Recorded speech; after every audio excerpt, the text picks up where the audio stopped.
In the beginning, the Word already existed. The Word was with God, and the Word was God. From the very beginning, the Word was with God. Through him, God made all things. Not one thing in all creation was made without him. The Word was the source of life, and this life brought light to people. The light shines in the darkness, and the darkness has never put it out.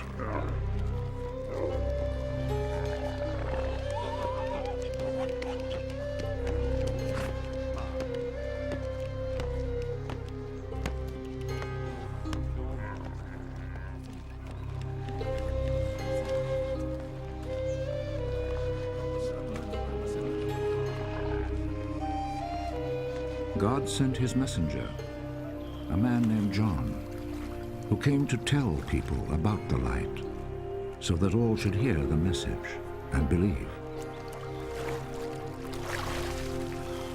He himself was not the light. He came to tell about the light. This was the real light, the light that comes into the world and shines on all people.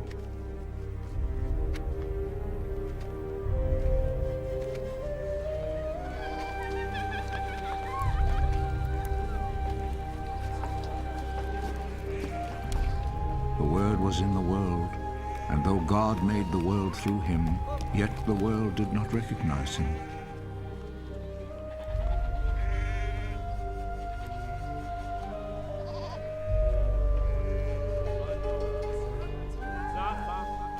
He came to his own country, but his own people did not receive him.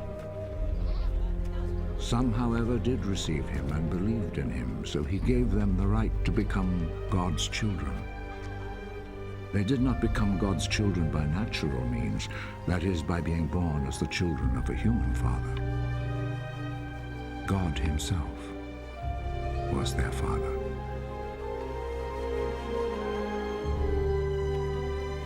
The Word became a human being, and full of grace and truth, lived among us. We saw his glory, the glory which he received as the Father's only Son. John spoke about him. This is the one I was talking about when I said, he comes after me. But he is greater than I am, because he existed before I was born. Out of the fullness of his grace, he has blessed us all, giving us one blessing after another. God gave the law through Moses, but grace and truth came through Jesus Christ. No one has ever seen God. The only Son, who is the same as God and is at the Father's side, he has made him known. The Jewish authorities in Jerusalem sent some priests and Levites to John. Who are you? John did not refuse to answer, but spoke out openly and clearly. I am not the Messiah. Who are you then? Are you Elijah? No, I'm not. Are you the prophet? No. Then tell us who you are. We have to take an answer back to those who sent us. What do you say about yourself? John answered by quoting the prophet Isaiah. I am the voice of someone shouting in the desert. Make a straight path for the Lord to travel!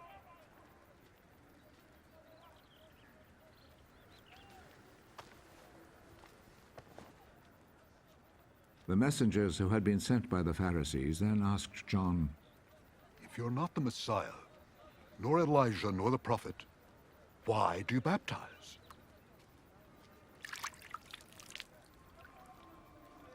I baptize with water. But among you stands the one you do not know. He is coming after me, but I'm not good enough even to untie his sandals.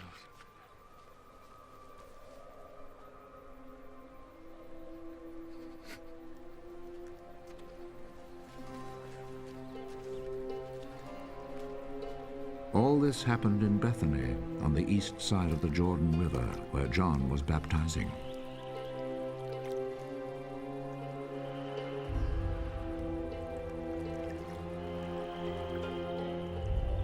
The next day, John saw Jesus coming to him.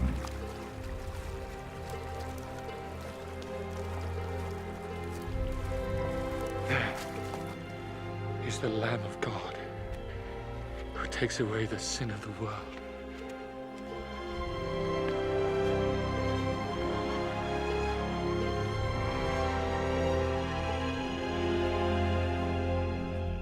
This is the one I was talking about when I said, a man is coming after me, but he is greater than I am, because he existed before I was born.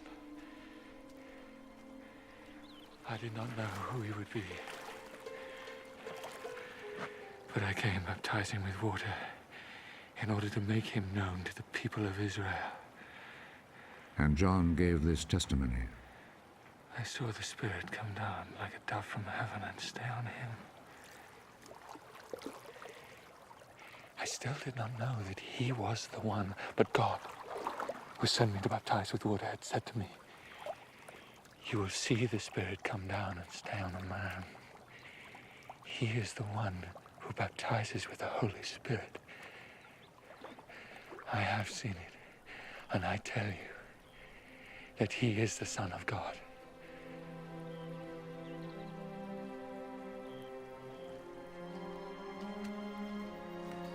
The next day, John was standing there again with two of his disciples when he saw Jesus walking by. There is the Lamb of God. The two disciples heard him say this and went with Jesus.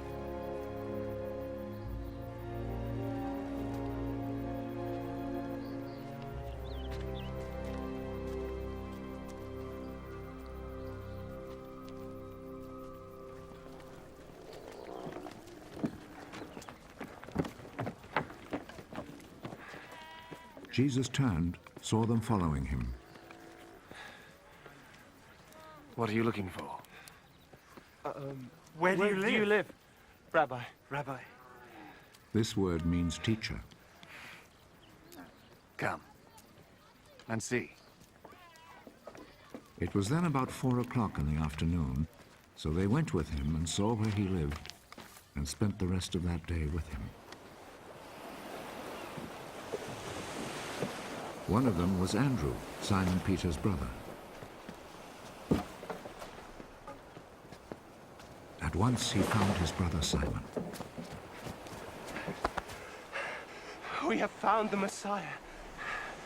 This word means Christ.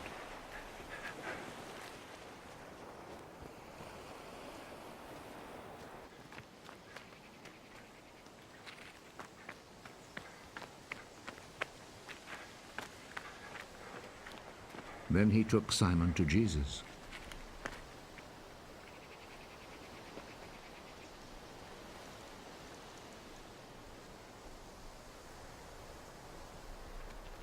Jesus looked at him.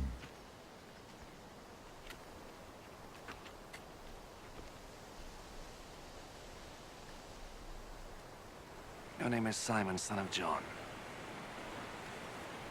But you will be called Cephas. This is the same as Peter and means a rock.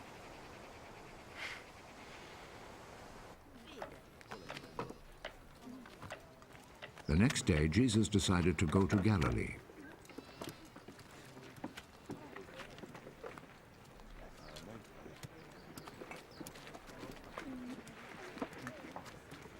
He found Philip.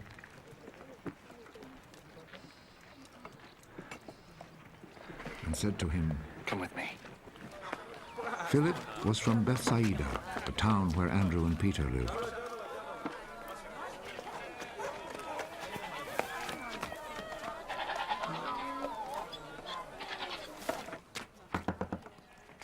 Philip found Nathanael. We have found the one whom Moses wrote about in the book of the law, and whom the prophets also wrote about. He is Jesus, son of Joseph, from Nazareth.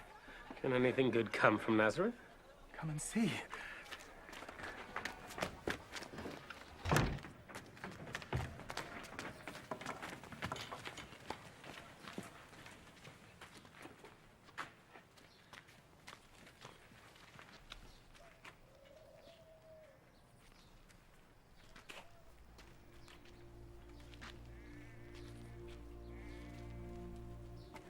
When Jesus saw Nathanael coming to him, he said about him, "Here is a real Israelite."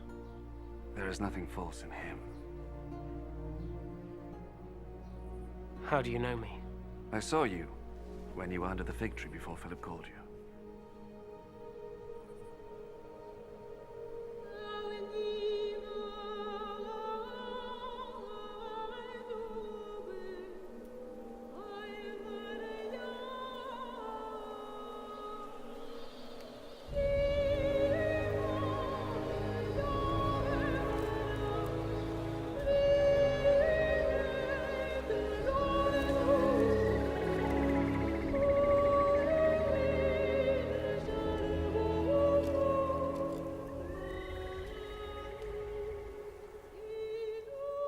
Teacher, you are the Son of God. You are the King of Israel. Do you believe just because I told you I saw you when you were under the fig tree? You will see much greater things than this. I am telling you the truth. You will see heaven open, and God's angels going up and coming down on the Son of Man. 2 days later, there was a wedding in the town of Cana in Galilee.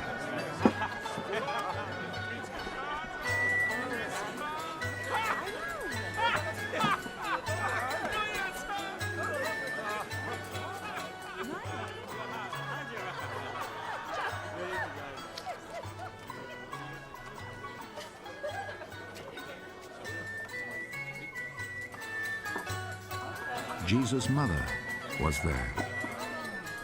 And Jesus and his disciples had also been invited to the wedding.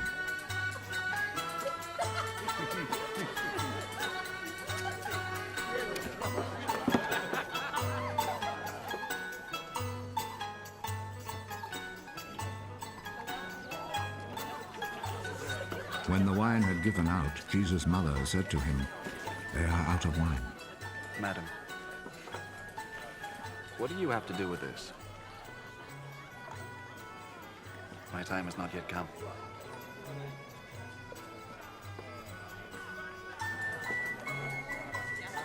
Do whatever he tells you.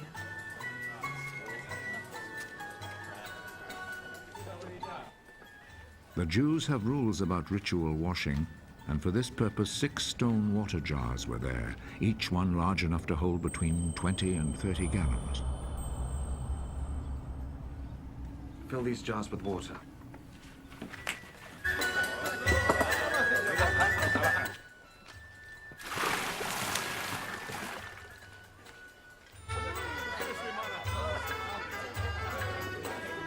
They filled them to the brim. Now draw some water out and take it to the man in charge of the feast.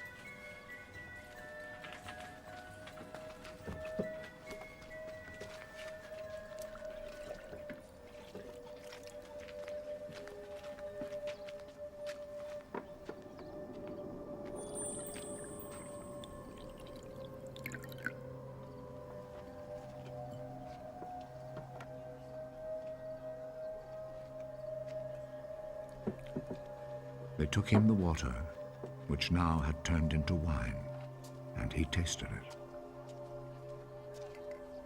He did not know where this wine had come from, but of course the servants who had drawn out the water knew.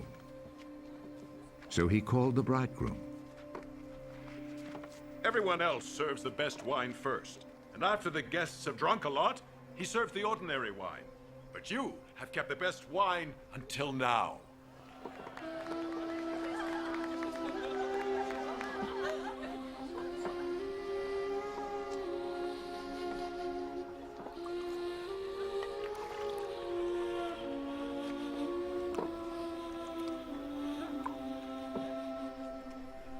Jesus performed this first miracle in Cana in Galilee. There he revealed his glory, and his disciples believed in him. After this, Jesus and his mother, brothers, and disciples went to Capernaum and stayed there a few days.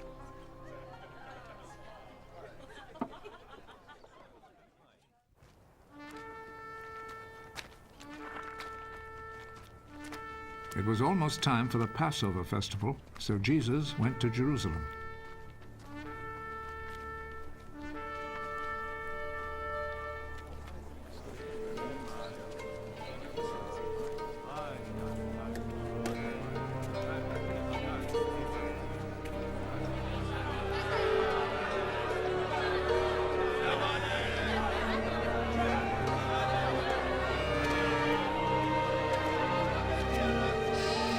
There in the temple, he found people selling cattle, sheep, and pigeons, and also the money changers sitting at their tables.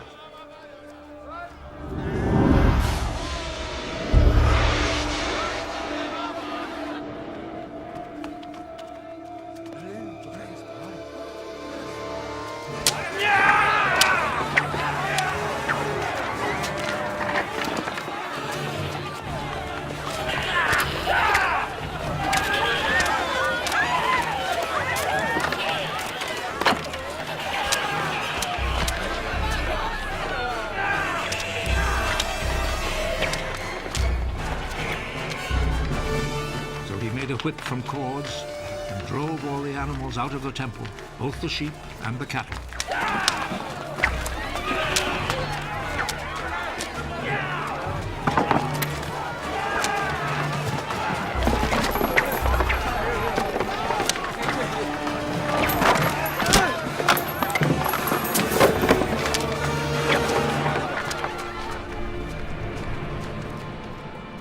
He overturned the tables of the money changers and scattered their coins. And he ordered those who sold pigeons, Take them out of here!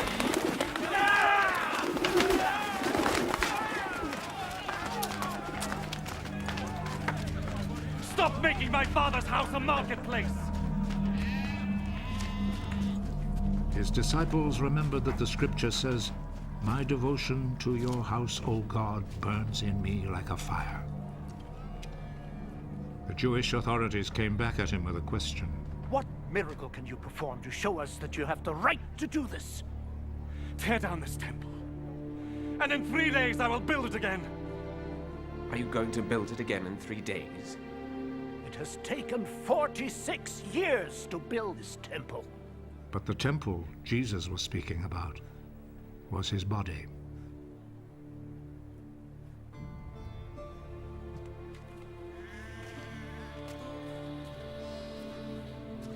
So when he was raised from death, his disciples remembered that he had said this, and they believed the scripture and what Jesus had said.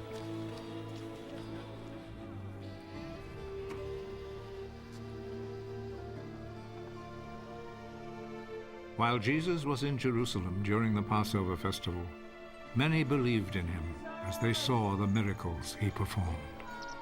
But Jesus did not trust himself to them because he knew them all. There was no need for anyone to tell him about them because he himself knew what was in their hearts. There was a Jewish leader named Nicodemus who belonged to the party of the Pharisees. One night, he went to Jesus. Rabbi, we know that you are a teacher sent by God. No one could perform the miracles you are doing unless God were with him. I am telling you the truth. No one can see the kingdom of God without being born again. How can a grown man be born again? He certainly cannot enter his mother's womb and be born a second time. I am telling you the truth. No one can enter the kingdom of God without being born of water and the Spirit. A person is born physically of human parents, but is born spiritually of the Spirit.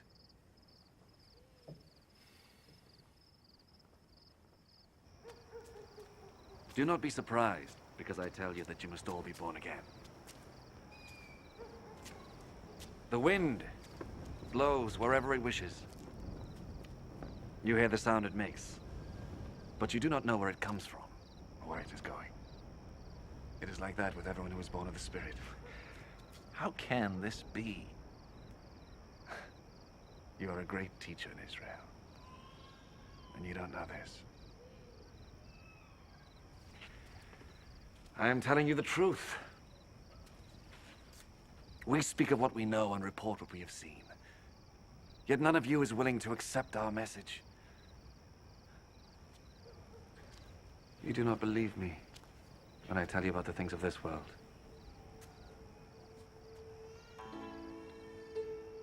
How will you ever believe me then, when I tell you about the things of heaven? And no one has ever gone up to heaven except the Son of Man, who came down from heaven. As Moses lifted up the bronze snake on a pole in the desert, in the same way the Son of Man must be lifted up, so that everyone who believes in him may have eternal life.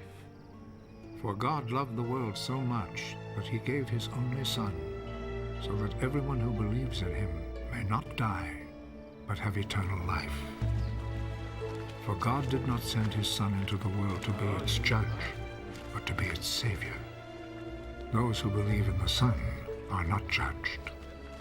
But those who do not believe have already been judged, because they have not believed in God's only Son. This is how the judgment works. The light has come into the world, but people love the darkness rather than the light, because their deeds are evil. Those who do evil things hate the light and will not come to the light, because they do not want their evil deed to be shown up. But those who do what is true come to the light, in order that the light may show that what they did was in obedience to God. After this, Jesus and his disciples went to the province of Judea, where he spent some time with them and baptized. John also was baptizing in Aenon, not far from Salim, because there was plenty of water in that place. People were going to him, and he was baptizing them. This was before John had been put in prison. Some of John's disciples began arguing with a Jew about the matter of ritual washing. Teacher, you remember the man who was with you on the east side of Jordan? The one you spoke about? Well, he is baptizing now, and everyone's going to him. No one can have anything unless God gives it. You yourselves are my witnesses that I said, I am not the Messiah, but I've been sent ahead of him. The bridegroom is the one to whom the bride belongs, but the bridegroom's friend, who stands by and listens, is glad when he hears the bridegroom's voice. This is how my own happiness is made complete. He must become more important, while I become less important. He who comes from above is greater than all. He who is from the earth belongs to the earth and speaks about earthly matters, but he who comes from heaven is above all.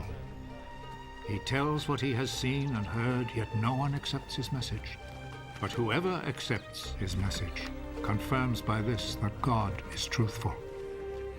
The one whom God has sent speaks God's words, because God gives him the fullness of his Spirit. The Father loves his Son and has put everything in his power. Whoever believes in the Son has eternal life. Whoever disobeys the Son will not have life, but will remain under God's punishment.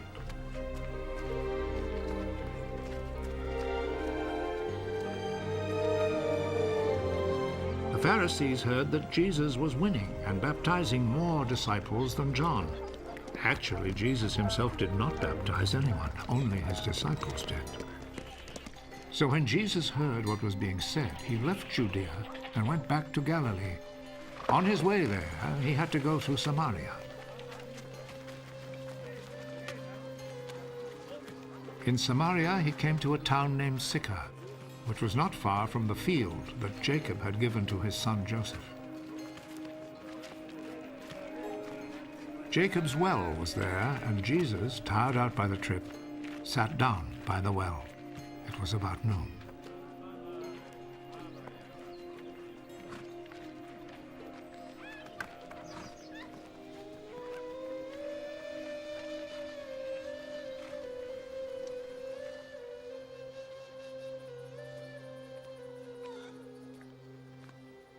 a Samaritan woman came to draw some water.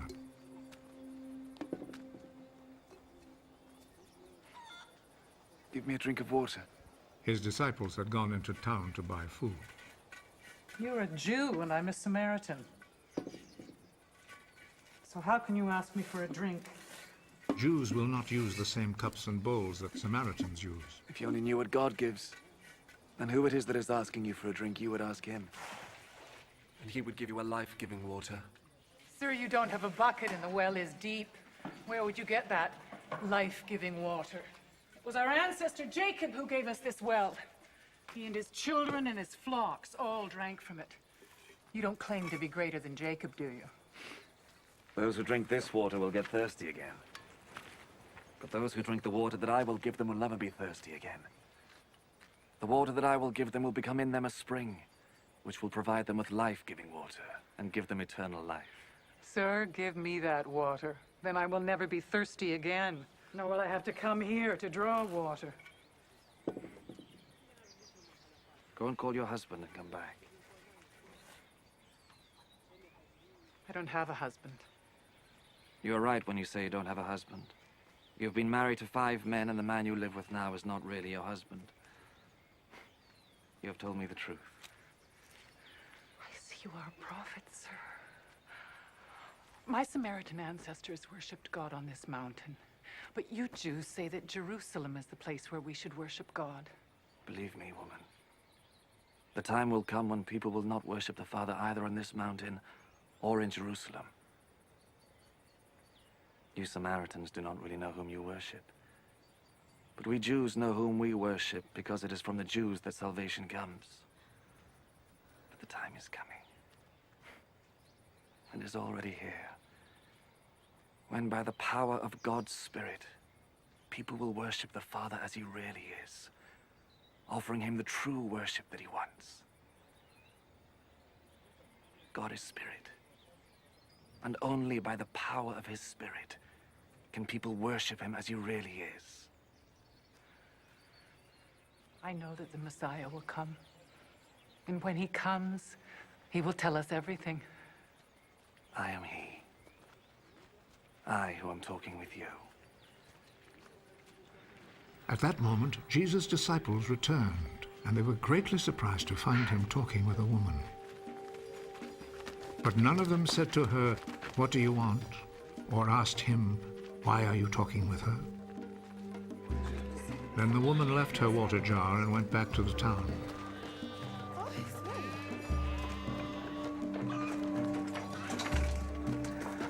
Come and see the man who told me everything I've ever done. Could he be the Messiah? So they left the town and went to Jesus. In the meantime, the disciples were begging Jesus, "Teacher, have something to eat." But he answered, I have food to eat that you know nothing about. So the disciples started asking among themselves, could somebody have brought him food? My food is to obey the will of the one who sent me, and to finish the work he gave me to do. You have a saying, 4 more months and then the harvest. But I tell you, take a good look at the fields. The crops are now ripe and ready to be harvested. The one who reaps the harvest is being paid and gathers the crops for eternal life. So the one who plants and the one who reaps will be glad together. For the saying is true. Someone plants, someone else reaps. I have sent you to reap the harvest in a field where you did not work. Others work there, and you profit from their work. Many of the Samaritans in that town believed in Jesus because the woman had said, "He told me everything I have ever done." So when the Samaritans came to him, they begged him to stay with them, and Jesus stayed there 2 days. Many more believed because of his message, and they told the woman, "We believe now, not because of what you said, but because we ourselves have heard him, and we know that he really is the Savior of the world." After spending 2 days there, Jesus left and went to Galilee, for he himself had said, "Prophets are not respected in their own country."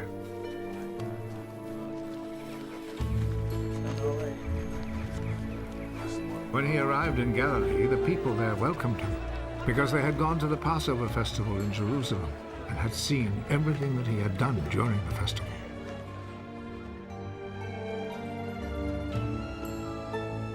Then Jesus went back to Cana in Galilee, where he had turned the water into wine.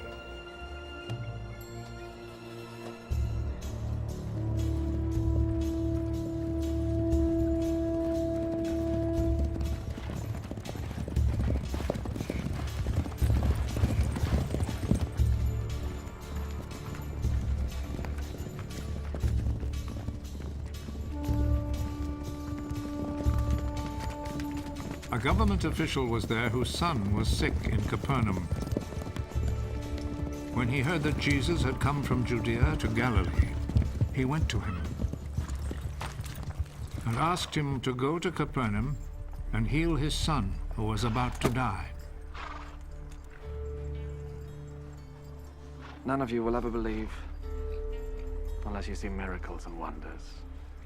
Sir, come with me.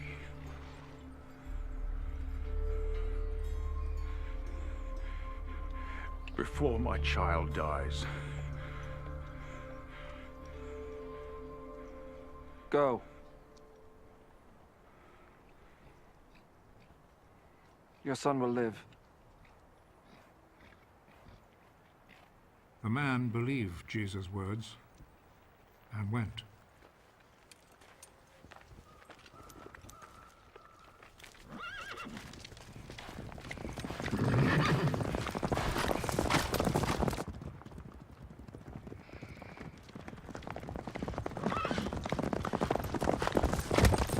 On his way home, his servants met him with the news.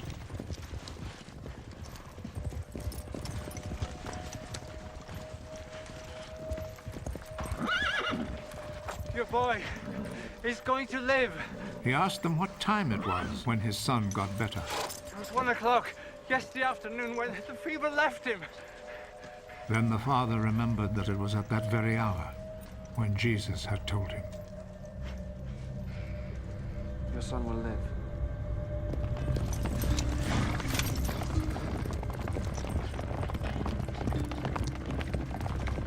So he and all his family believed. This was the second miracle that Jesus performed after coming from Judea to Galilee. After this, Jesus went to Jerusalem for a religious festival. Near the sheep gate in Jerusalem there is a pool with 5 porches. In Hebrew it is called Besatha.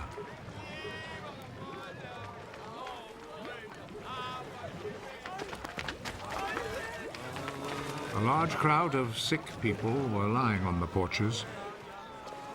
The blind, the lame, and the paralyzed.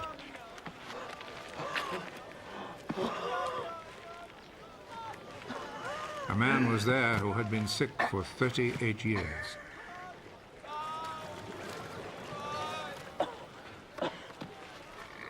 Jesus saw him lying there, and he knew that the man had been sick for such a long time.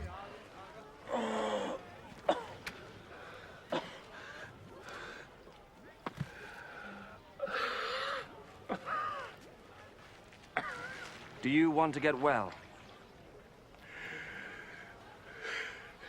Sir, I don't have anyone here to put me in the pool when the water is stirred up. While I'm trying to get in, somebody else gets there first.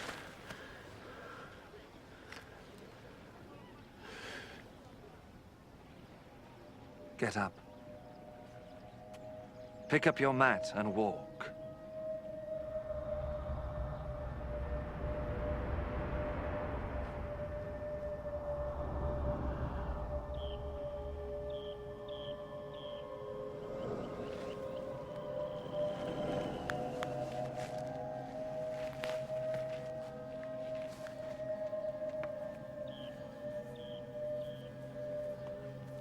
Immediately, the man got well.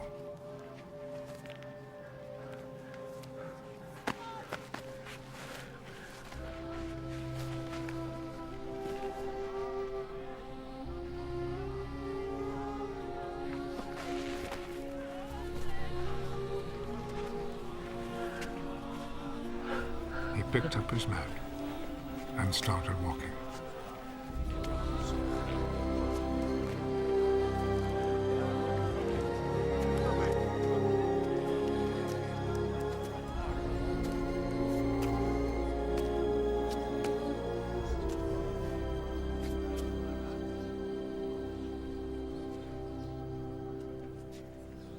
The day this happened was a Sabbath, so the Jewish authorities told the man who had been healed, This is a Sabbath, and it is against our law for you to carry your mat. The man who made me well told me to pick up my mat and walk. Who is the man who told you to do this? But the man who had been healed did not know who Jesus was, for there was a crowd in that place, and Jesus had slipped away. Afterwards, Jesus found him in the temple. You're well now. So stop sinning, or something worse may happen to you.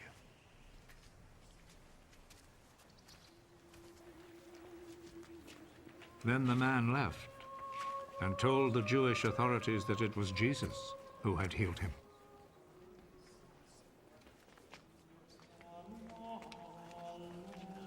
So they began to persecute Jesus because he had done this healing on a Sabbath. Jesus answered them, My Father is always working. And I too must work. This saying made the Jewish authorities all the more determined to kill him. Not only had he broken the Sabbath law, but he had said that God was his own Father, and in this way had made himself equal with God.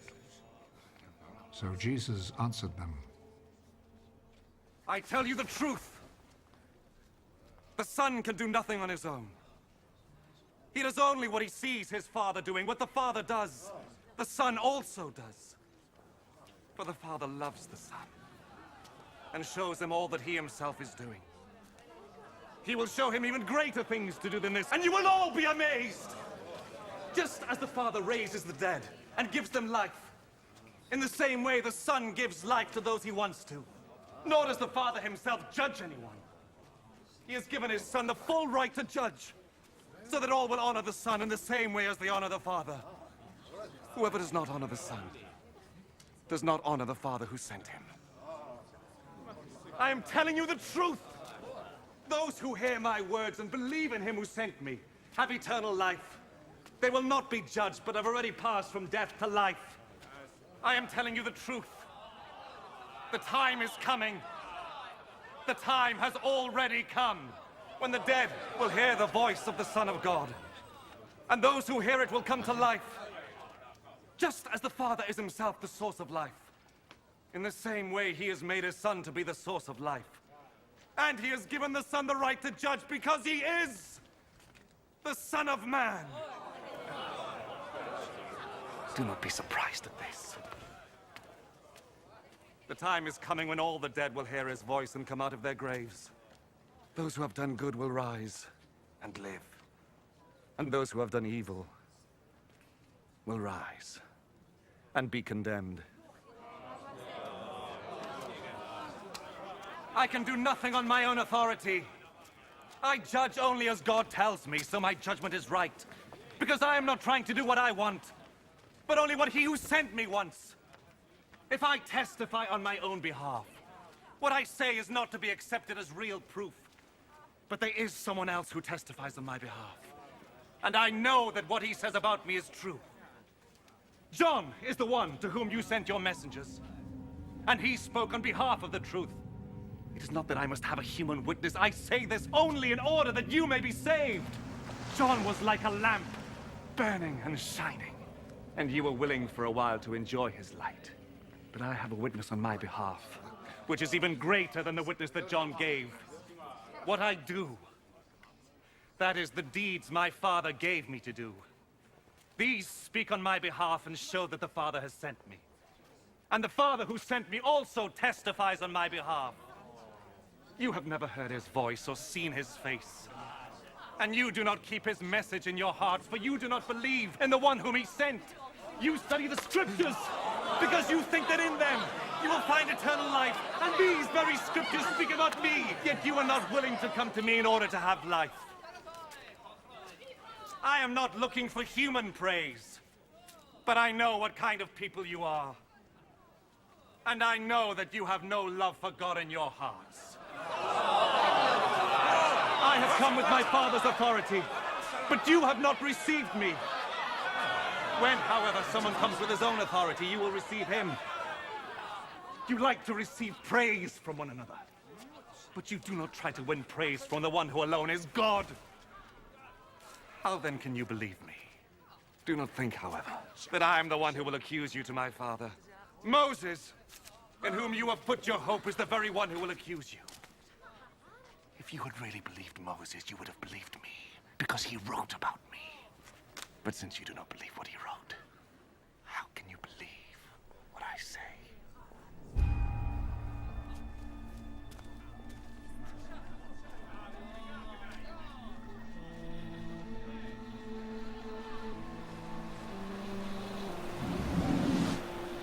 After this, Jesus went across Lake Galilee, or Lake Tiberias, as it is also called.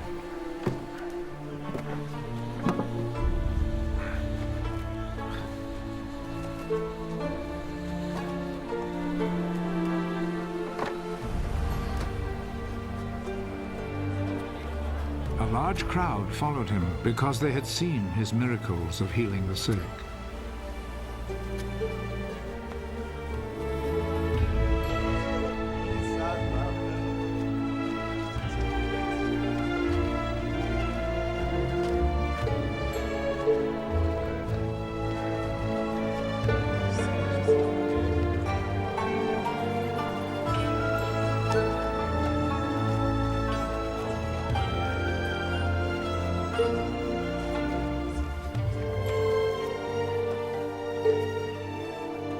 Jesus went up a hill and sat down with his disciples.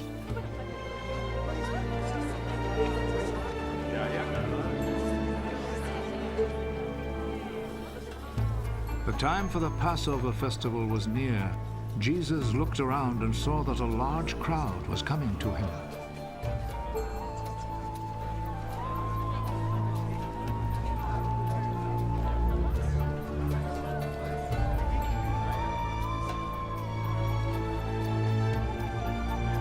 Where can we buy enough food to feed all these people? He said this to test Philip. Actually, he already knew what he would do. For everyone to have even a little, it would take more than 200 silver coins to buy enough bread.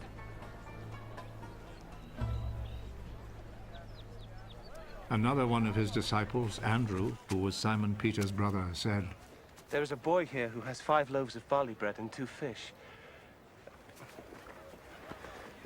But they will certainly not be enough for all these people."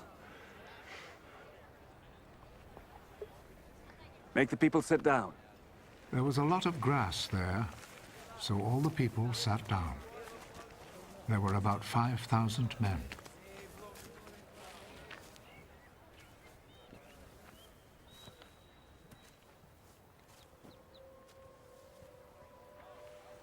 Jesus took the bread, gave thanks to God,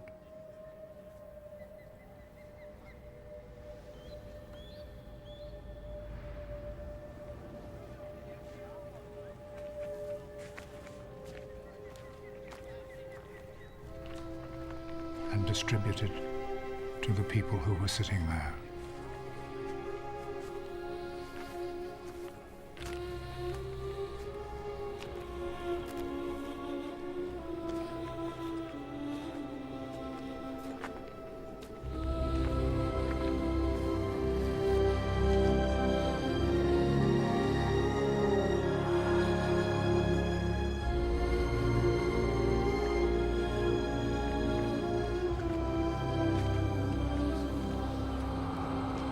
He did the same with the fish.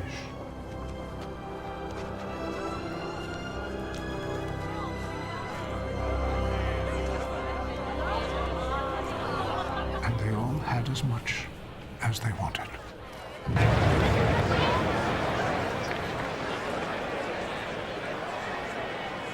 When they were all full, he said to his disciples, Gather the pieces left over.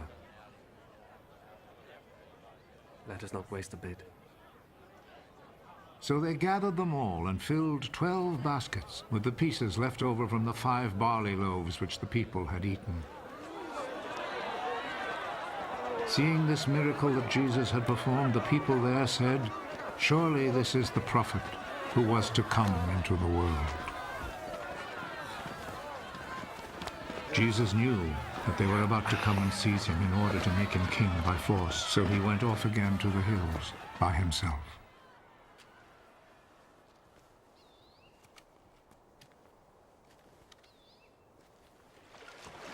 When evening came, Jesus' disciples went down to the lake, got into a boat, and went back across the lake towards Capernaum.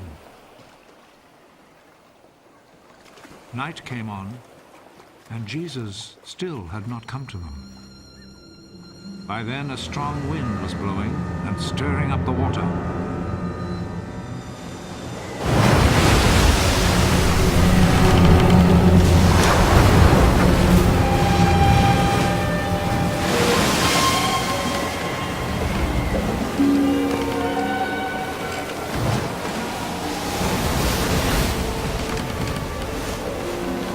The disciples had rowed about 3 or 4 miles when they saw Jesus walking on the water.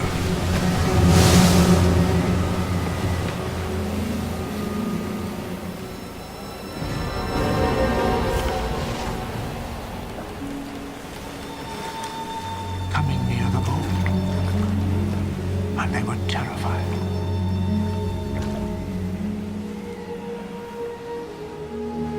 Don't be afraid.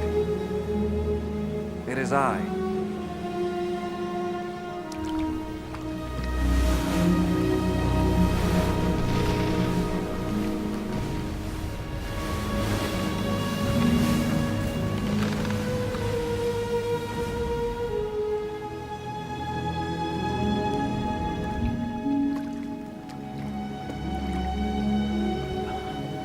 Then they willingly took him into the boat.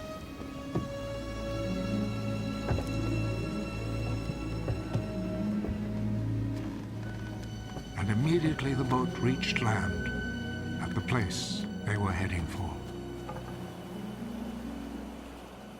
Next day, the crowd which had stayed on the other side of the lake realized that there had only been one boat there. They knew that Jesus had not gone in it with his disciples, but that they had left without him. Other boats, which were from Tiberias, came to shore near the place where the crowd had eaten the bread after the Lord had given thanks. When the crowd saw that Jesus was not there, nor his disciples, they got into those boats and went to Capernaum, looking for him.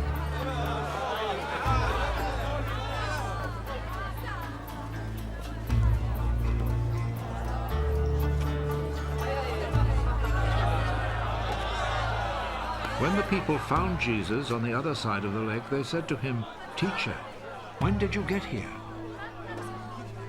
I am telling you the truth. You were looking for me because you ate the bread and had all you wanted.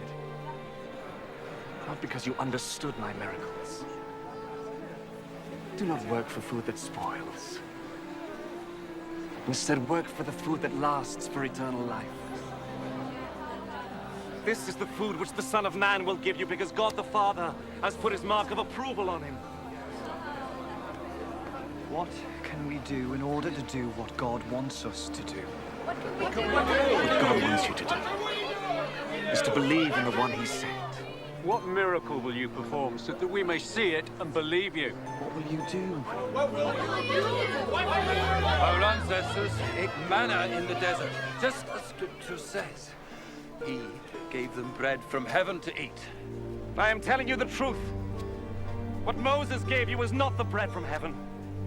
It is my Father who gives you the real bread from heaven. For the bread that God gives is he who comes down from heaven and gives life to the world. I am the bread of life.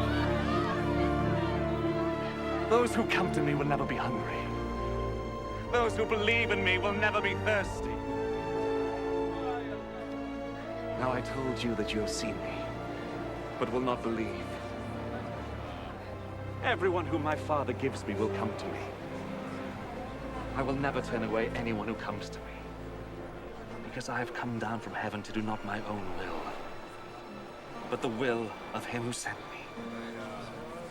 And it is the will of him who sent me that I should not lose any of all those he has given me, but that I should raise them all to life on the last day. For what my Father wants is that all who see the Son and believe in him should have eternal life. And I will raise them to life on the last day. The people started grumbling about him because he said, "I am the bread that came down from heaven." This man is Jesus, son of Joseph, isn't he?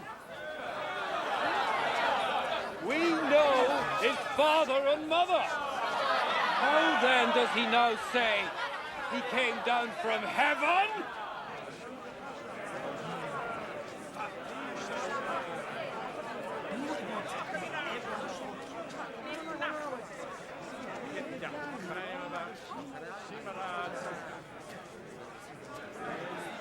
Stop grumbling among yourselves!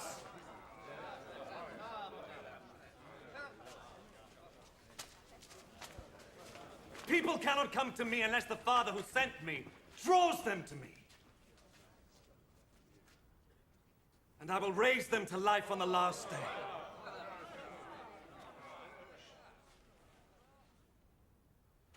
The prophets wrote, "Everyone will be taught by God." Anyone who hears the Father and learns from him comes to me. This does not mean that anyone has seen the Father. He who is from God is the only one who has seen the Father. I am telling you the truth. He who believes has eternal life. I am the bread of life. Your ancestors ate manna in the desert, but they died. But the bread that comes down from heaven is of such a kind that whoever eats it will not die. I am the living bread that came down from heaven. If you eat this bread, you will live forever. The bread that I will give you is my flesh, which I give so that the world may live. This started an angry argument among them. How can this man give us his flesh to eat? I am telling you the truth. If you do not eat the flesh of the Son of Man and drink his blood, you will not have life in yourselves. Those who eat my flesh and drink my blood have eternal life, and I will raise them to life on the last day. For my flesh is the real food, my blood is the real drink. Those who eat my flesh and drink my blood live in me, and I live in them. The living Father sent me, and because of him I live also. In the same way, whoever eats me will live because of me. This, then, is the bread that came down from heaven. It is not like the bread that your ancestors ate but then later died. Those who eat this bread will live forever. Jesus said this as he taught in the synagogue in Capernaum. Many of his followers heard this and said, "This teaching is too hard. Who can listen to it?" Without being told, Jesus knew that they were grumbling about this. Does this make you want to give up? Suppose, then, that you should see the Son of Man go back up to the place where he was before. What gives life is God's Spirit. Human power is of no use at all. The words I have spoken to you bring God's life-giving Spirit. Yet some of you do not believe. Jesus knew from the very beginning who were the ones that would not believe, and which one would betray him.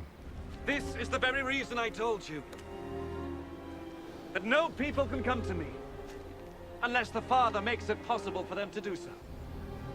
Because of this, many of Jesus' followers turned back and would not go with him anymore.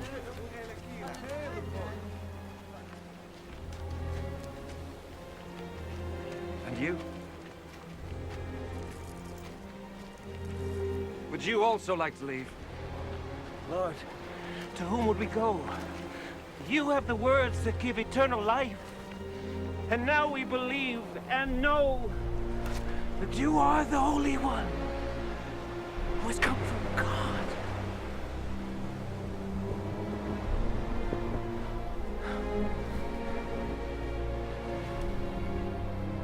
I chose the 12 of you, didn't I? Yet one of you is a devil. He was talking about Judas, the son of Simon Iscariot. For Judas, even though he was one of the 12 disciples, was going to betray him. After this, Jesus traveled in Galilee. He did not want to travel in Judea because the Jewish authorities there were wanting to kill him. The time for the Festival of Shelters was near, so Jesus' brothers said to him, "Leave this place and go to Judea, so that your followers will see the things that you are doing." People don't hide what they're doing if they want to be well known. Since you are doing these things, let the whole world know about you.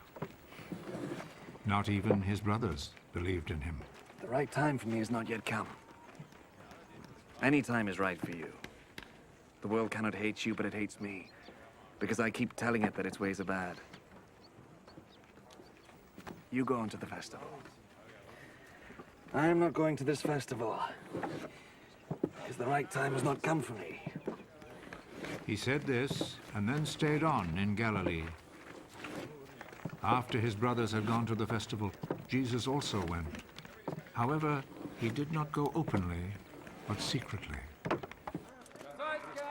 The Jewish authorities were looking for him at the festival. "Where is he?" they asked. There was much whispering about him in the crowd.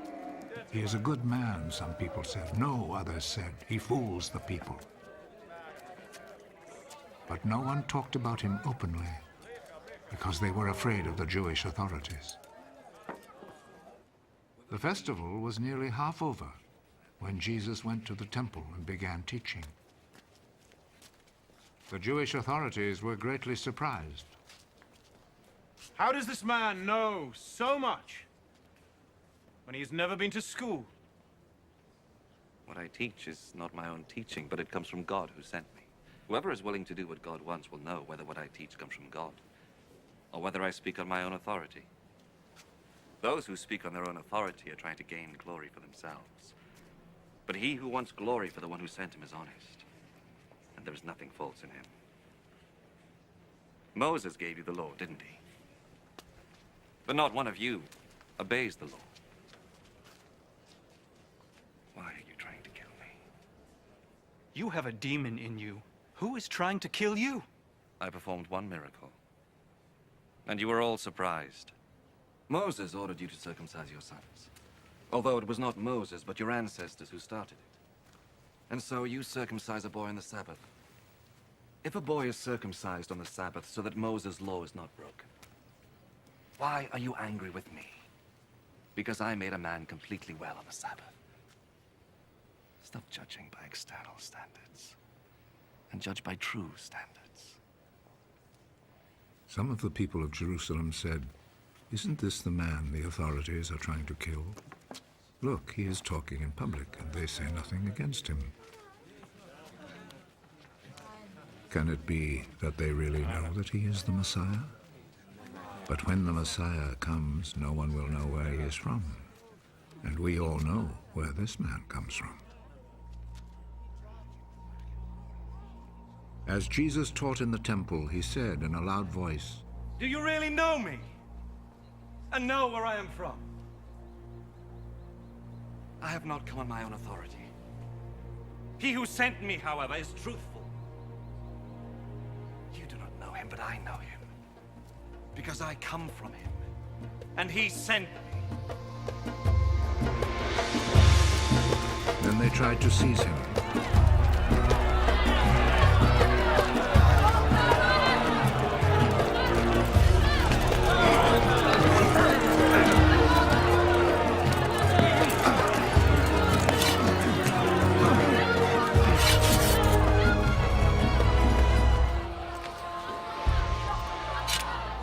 But no one laid a hand on him, because his hour had not yet come.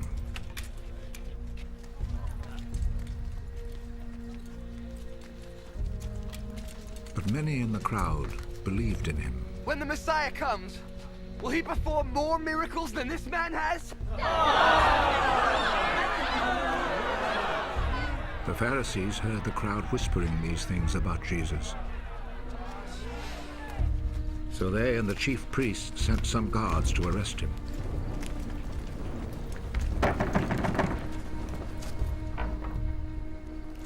I shall be with you a little while longer. And then I shall go away to him who sent me. You will look for me, but you will not find me. Because you cannot go where I will be. The Jewish authorities said among themselves, "Where is he about to go so that we shall not find him?" Will he go to the Greek cities where our people live and teach the Greeks? He says that we will look for him, but will not find him, and that we cannot go where he will be. What does he mean? On the last and most important day of the festival, Jesus stood up and said in a loud voice, Whoever is thirsty should come to me, and whoever believes in me should drink. As the scripture says, streams of life-giving water will pour out from his side. Jesus said this about the Spirit, which those who believed in him were going to receive. At that time, the Spirit had not yet been given, because Jesus had not been raised to glory. Some of the people in the crowd heard him say this. This man is really the prophet! The Messiah will not come from Galilee! The scripture says that the Messiah will be a descendant of King David and will be born in Bethlehem, the town where David lived. So there was a division in the crowd because of Jesus. Some wanted to seize him, but no one laid a hand on him. When the guards went back, the chief priests and Pharisees asked them, "Why did you not bring him?" Nobody has ever talked the way this man does. Did he fool you, too? Have you ever known one of the authorities or One Pharisee to believe in him? This crowd does not know the law of Moses.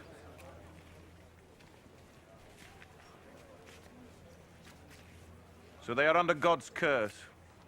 One of the Pharisees there was Nicodemus, the man who had gone to see Jesus before. According to our law, we cannot condemn people before hearing them and finding out what they have done. Well, are you also from Galilee?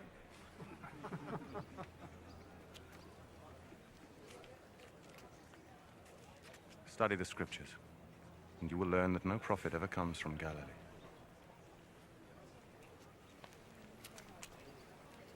Then everyone went home, but Jesus went to the Mount of Olives.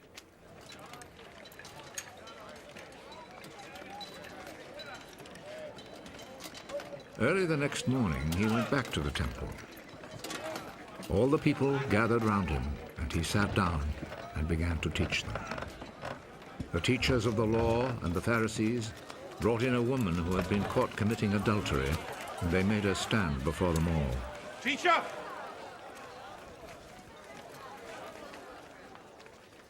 This woman was caught in the very act of committing adultery. In our law, Moses commanded that such a woman must be stoned to death.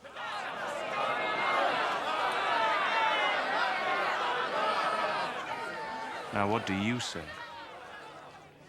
They said this to trap Jesus, so that they could accuse him. But he bent over and wrote on the ground with his finger.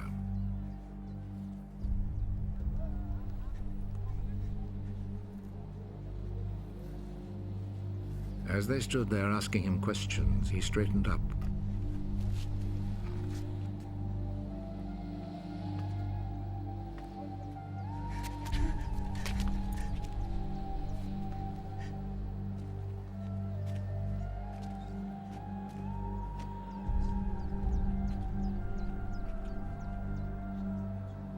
Whichever one of you has committed no sin may throw the first stone at her.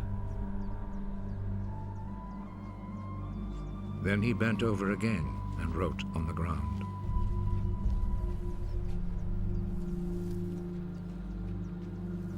When they heard this, they all left, one by one, the older ones first.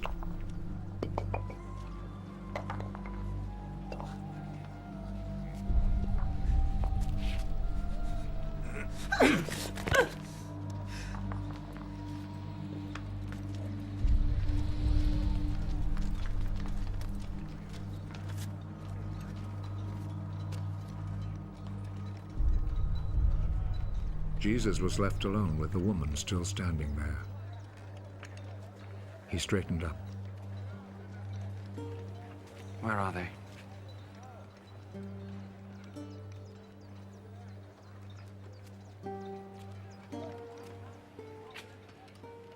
Is there no one left to condemn you? No one, sir. Well then, I do not condemn you either. Go. But do not sin again.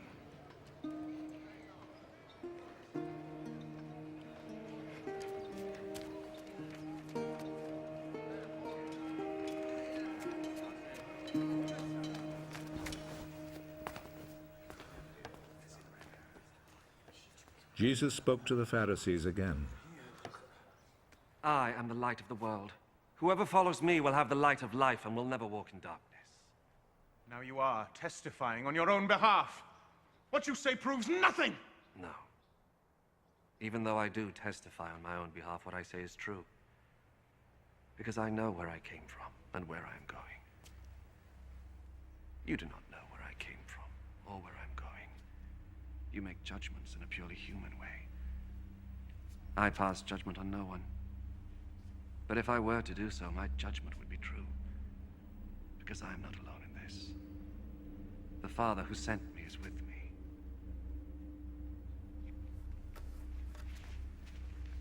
It is written in your law that when two witnesses agree, what they say is true. I testify on my own behalf, and the Father who sent me also testifies on my behalf. Where is your father? You know neither me nor my Father. If you knew me, you would know my Father also. Jesus said all this as he taught in the temple, in the room where the offering boxes were placed. And no one arrested him, because his hour had not come. I will go away, you will look for me. But you will die in your sins. You cannot go where I am going. He says that we cannot go where he is going. Does this mean that he will kill himself? You belong to this world here below, but I come from above. You are from this world, but I am not from this world. That is why I told you that you will die in your sins. And you will die in your sins if you do not believe that I am who I am. Who are you? What I have told you from the very beginning. I have much to say about you, much to condemn you for. The one who sent me, however, is truthful. And I tell the world only what I have heard from him.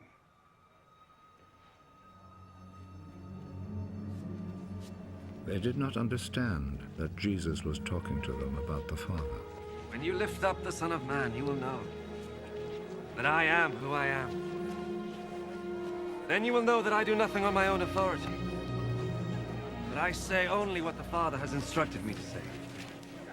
And he who sent me is with me. He has not left me alone. Because I always do what pleases him. Many who heard Jesus say these things believed in him. If you obey my teaching, you are really my disciples. You will know the truth, and the truth will set you free. We are the descendants of Abraham, and we have never been anybody's slaves. What do you mean, then, by saying you will be free? I am telling you the truth. Everyone who sins is a slave of sin. A slave does not belong to a family permanently, but a son belongs there forever. If the son sets you free, then you will be really free. I know you are Abraham's descendants, yet you are trying to kill me because you will not accept my teaching. I talk about what my father has shown me. But you do what your father has told you. My father is Abraham. If you really were Abraham's children, you would do the same things that he did. All I have ever done is to tell you the truth I heard from God, yet you are trying to kill me. Abraham did nothing like this. You were doing what your father did. God himself is the only father we have, and we are his true children. If God really were your father, you would love me, because I came from God, and now I am here. I did not come on my own authority, but he sent me. Why do you not understand what I say? It is because you cannot bear to listen to my message. You are the children of your father, the devil! And you want to follow your father's desires! From the very beginning, he was a murderer, and has never been on the side of truth, because there is no truth in him. When he tells a lie, he is only doing what is natural to him, because he is a liar and the father of all lies! But I tell the truth, and that is why you do not believe me. Which one of you can prove that I am guilty of sin? If I tell the truth, then why do you not believe me? He who comes from God listens to God's words. You, however, are not from God, and that is why you will not listen. Were we not right in saying that you are a Samaritan and have a demon in you? I have no demon. I honor my father, but you dishonor me. I am not seeking honor for myself, but there is one who is seeking it and who judges in my favor. I am telling you the truth. Whoever obeys my teaching will never die. Now we know for sure that you have a demon. Abraham died, and the prophets died. Yet you say that whoever obeys your teaching will never die. Our father Abraham died. You do not claim to be greater than Abraham, do you? And the prophets also died. Who do you think you are? If I were to honor myself, that honor would be worth nothing. The one who honors me is my father, the very one you say is your God. You have never known him, but I know.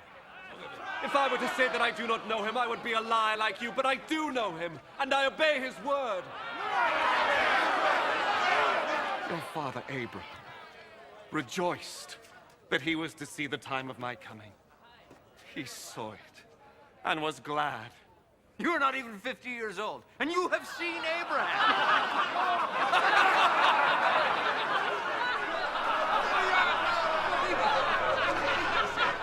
I am telling you the truth.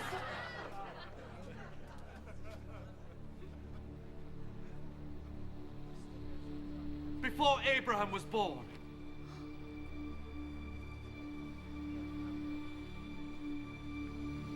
I am. Then they picked up stones to throw at him.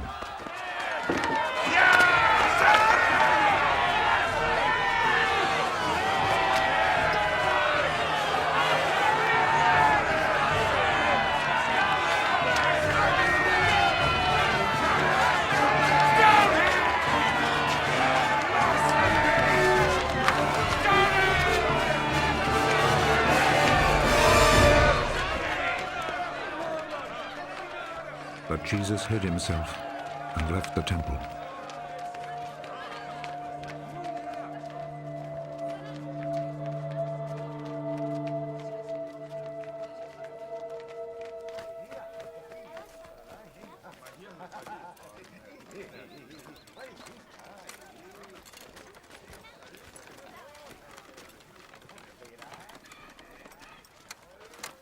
As Jesus was walking along, he saw a man who had been born blind.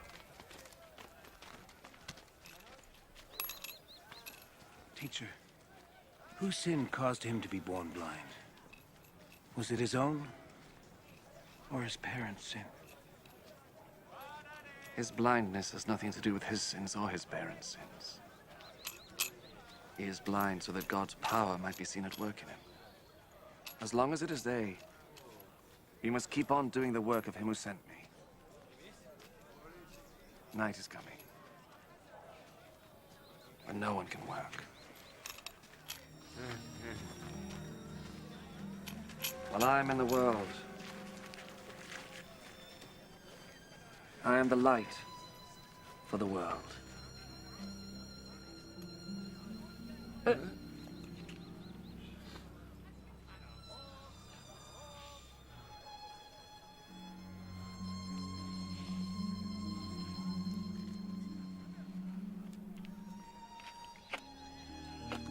After he said this, Jesus spat on the ground and made some mud with the spittle.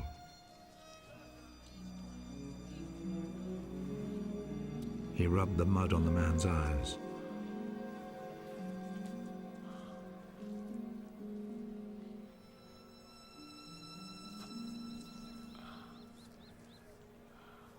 Go and wash your face in the pool of Siloam.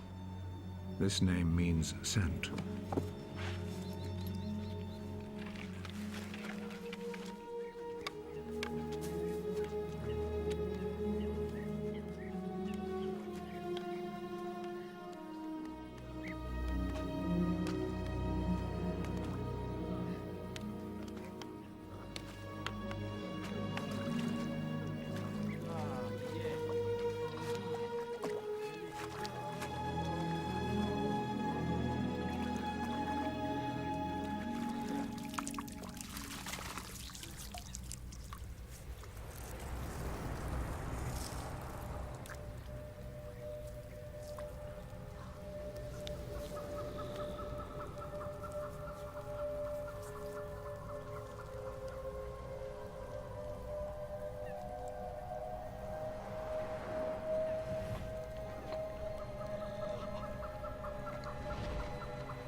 So the man went, washed his face, and came back, seeing. His neighbors then, and the people who had seen him begging before this, asked, "Isn't this the man who used to sit and beg?" He's the one. No, he isn't. He just looks like him. I am the man. How is it that you can now see? The man called Jesus made some mud, rubbed it on my eyes, and told me to go to Siloam and wash my face. So I went. And as soon as I washed, I could see. Where is he? I don't know. Then they took to the Pharisees the man who had been blind. The day that Jesus made the mud and cured him of his blindness was a Sabbath.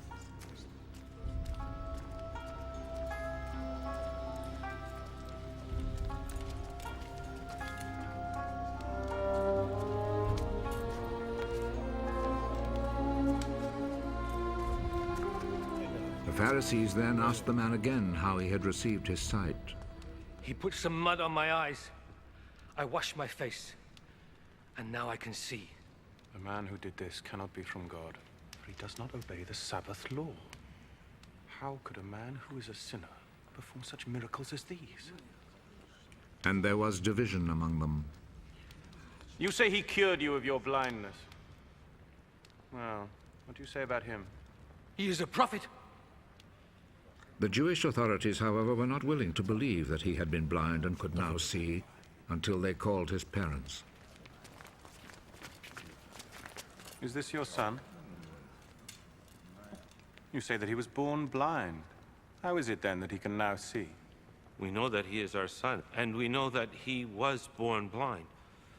But we don't know how it is that he is now able to see, nor do we know who cured him of his blindness. Ask him. He is old enough and he can answer for himself. His parents said this because they were afraid of the Jewish authorities, who had already agreed that anyone who said he believed that Jesus was the Messiah would be expelled from the synagogue. That is why his parents said, "He is old enough, ask him." A second time, they called back the man who had been born blind. Promise before God that you will tell the truth. We know that this man who cured you is a sinner. I do not know if he is a sinner or not. One thing I do know. I was blind. And now I see.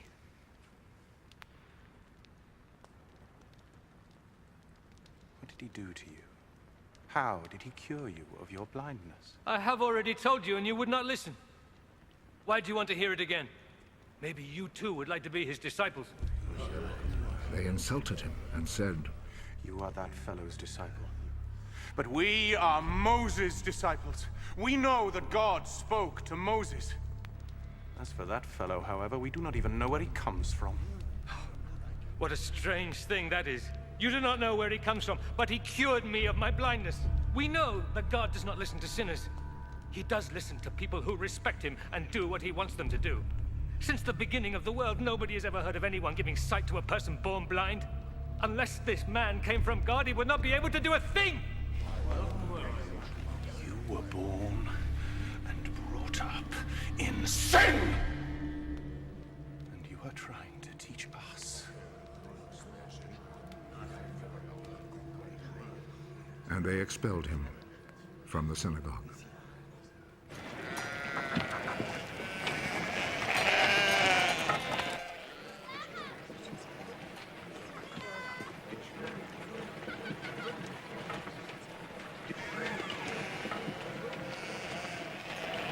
When Jesus heard what had happened, he found the man. Do you believe in the Son of Man? Tell me who he is, sir, so that I can believe in him. You have already seen him. And he is the one who is talking with you now.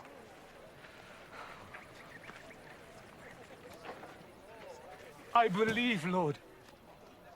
And he knelt down before Jesus. I came to this world to judge, so that the blind should see, and those who see should become blind. Some Pharisees who were there with him heard him say this and asked him, "Surely you don't mean that we are blind too?"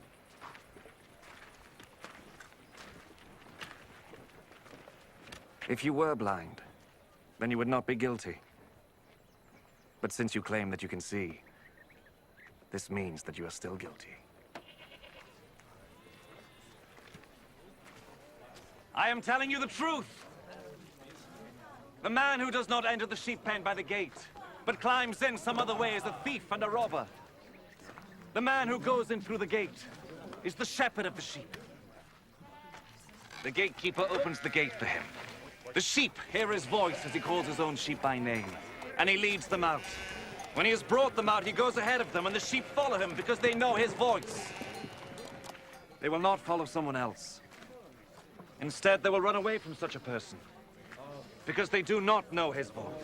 Jesus told them this parable, but they did not understand what he meant. So Jesus said again, I am telling you the truth. I am the gate for the sheep. All others who came before me are thieves and robbers, but the sheep did not listen to them. I am the gate. Those who come in by me will be saved. They will come in and go out and find pasture. The thief comes only in order to steal, kill, and destroy. I have come in order that you might have life. Life in all its fullness. I am the good shepherd who is willing to die for the sheep. When the hired man, who is not a shepherd and does not own the sheep, sees a wolf coming, he leaves the sheep and runs away. So the wolf snatches the sheep and scatters them. The hired man runs away because he is only a hired man and does not care about the sheep. I am the good shepherd. As the Father knows me, and I know the Father, in the same way I know my sheep, and they know me. And I am willing to die for them.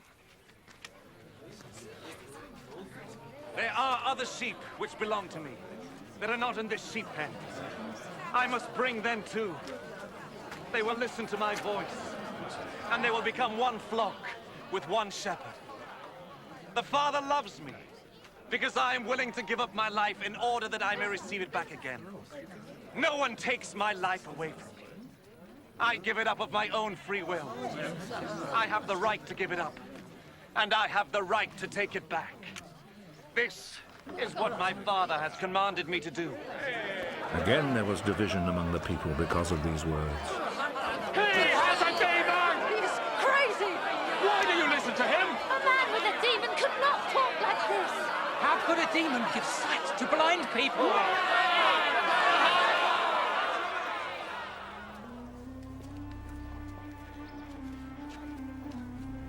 It was winter, and the festival of the dedication of the temple was being celebrated in Jerusalem.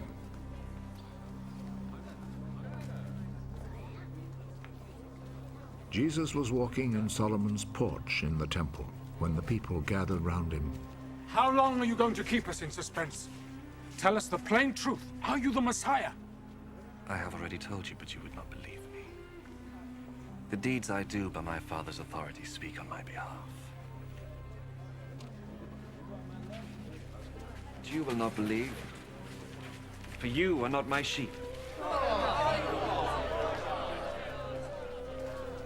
My sheep listen to my voice. I know them and they follow me. I give them eternal life and they shall never die. No one can snatch them away from me. What my Father has given me is greater than everything. And no one can snatch them away from the Father's care. The Father and I are one. And the people again picked up stones to throw at him.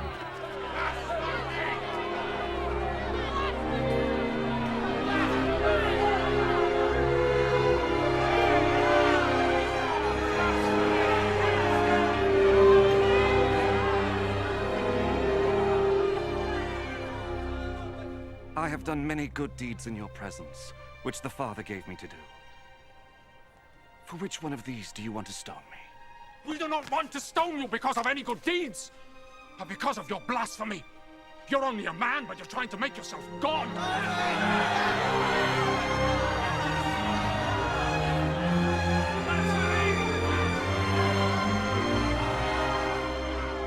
It is written in your own law that God said you are gods. We know that what the scripture says is true forever.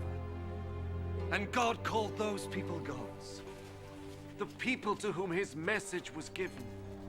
As for me, the Father chose me and sent me into the world. How then can you say that I blaspheme? Because I said that I am the Son of God.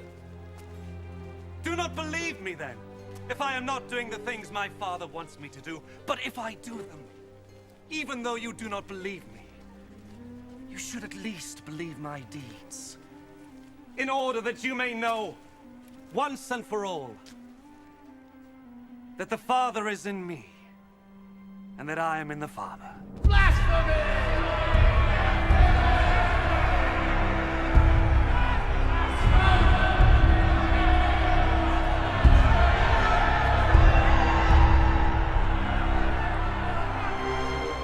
Once more they tried to seize Jesus, but he slipped out of their hands. Jesus then went back again across the Jordan River to the place where John had been baptizing, and he stayed there.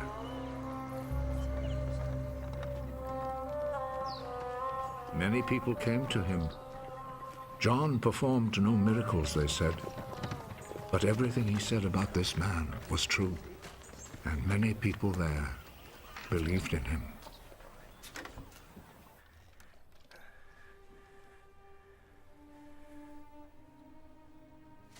A man named Lazarus, who lived in Bethany, became sick. Bethany was the town where Mary and her sister Martha lived. This Mary was the one who poured the perfume on the Lord's feet and wiped them with her hair.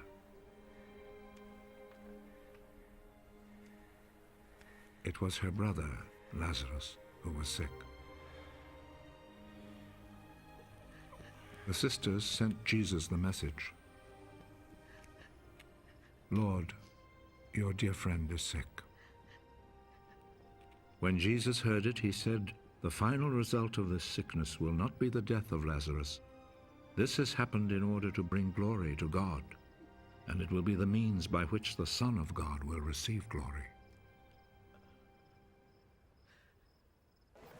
Jesus loved Martha and her sister and Lazarus.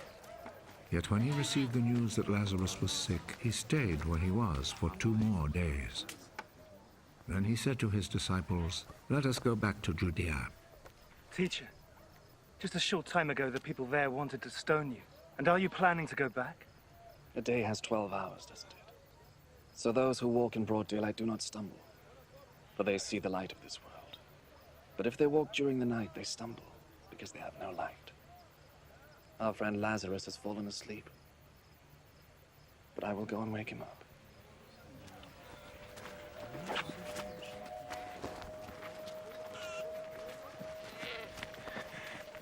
If he is asleep, Lord, he will get well. Jesus meant that Lazarus had died, but they thought he meant natural sleep. So Jesus told them plainly, Lazarus is dead. But for your sake, I am glad that I was not with him, so that you will believe. Let us go to him. Thomas, called the twin, said to his fellow disciples, Let us all go along with the teacher, so that we may die with him. When Jesus arrived, he found that Lazarus had been buried 4 days before. Bethany was less than 2 miles from Jerusalem, and many Judeans had come to see Martha and Mary to comfort them about their brother's death. When Martha heard that Jesus was coming, she went out to meet him, but Mary stayed in the house. If you had been here, Lord, my brother would not have died. But I know that even now, God will give you whatever you ask him for. Your brother will rise to life. I know that he will rise to life on the last day. I am the resurrection and the life. Those who believe in me will live, even though they die. And those who live and believe in me will never die. Do you believe this?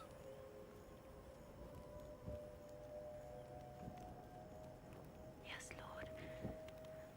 I do believe that you are the Messiah, the Son of God, who is to come into the world. After Martha said this, she went back and called her sister Mary privately.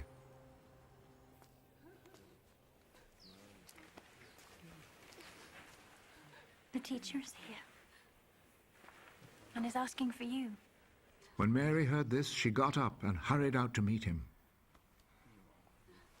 Jesus had not yet arrived in the village, but was still in the place where Martha had met him. The people who were in the house with Mary, comforting her, followed her when they saw her get up and hurry out. They thought that she was going to the grave to weep there.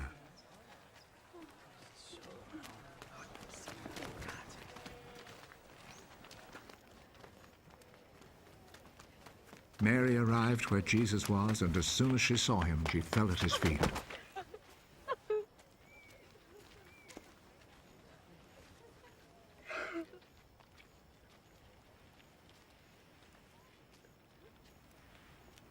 Lord,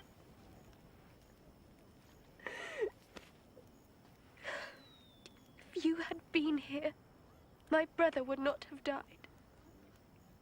Jesus saw her weeping, and he saw how the people with her were weeping also.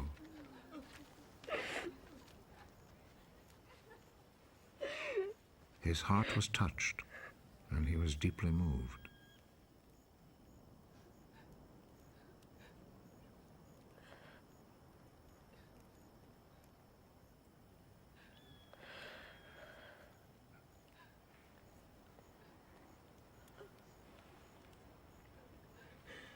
Where have you buried him? Come and see, Lord.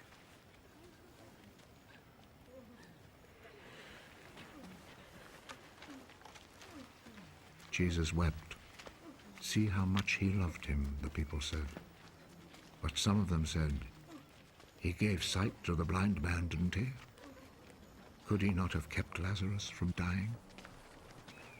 Deeply moved once more, Jesus went to the tomb, which was a cave with a stone placed at the entrance. Take the stone away.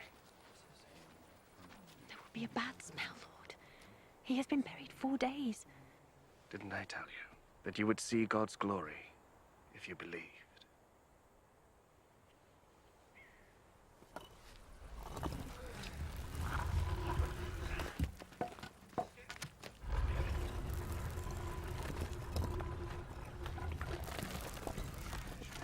They took the stone away.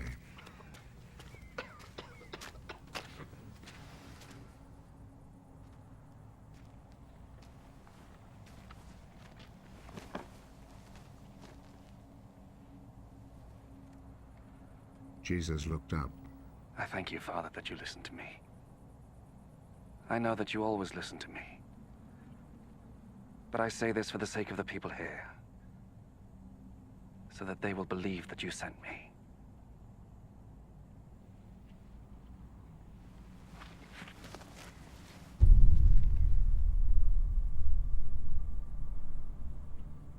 After he had said this, he called out in a loud voice,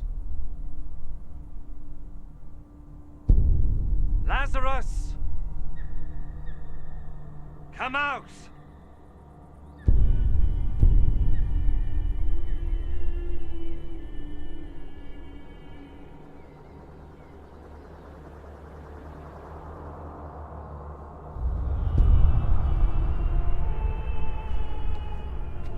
He came out.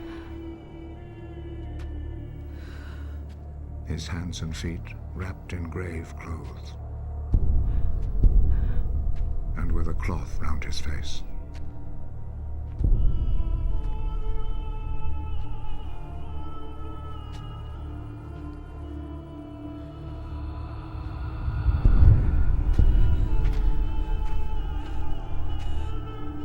Untie him and let him go. Many of the people who had come to visit Mary saw what Jesus did, and they believed in him. But some of them returned to the Pharisees and told them what Jesus had done. So the Pharisees and the chief priests met with the council and said, "What shall we do?" Look at all the miracles this man is performing. If we let him go on in this way, everyone will believe in him. And the Roman authorities will take action and destroy our temple and our nation.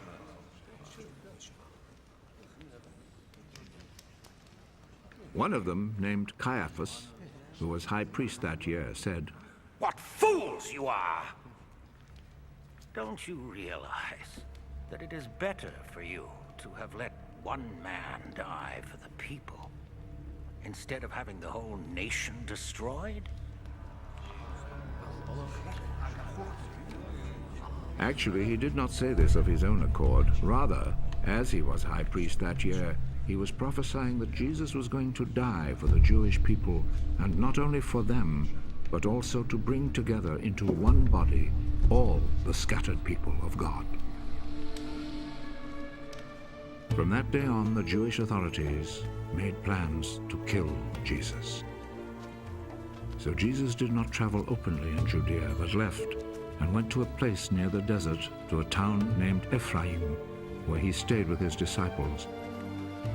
The time for the Passover festival was near, and many people went up from the country to Jerusalem to perform the ritual of purification before the festival.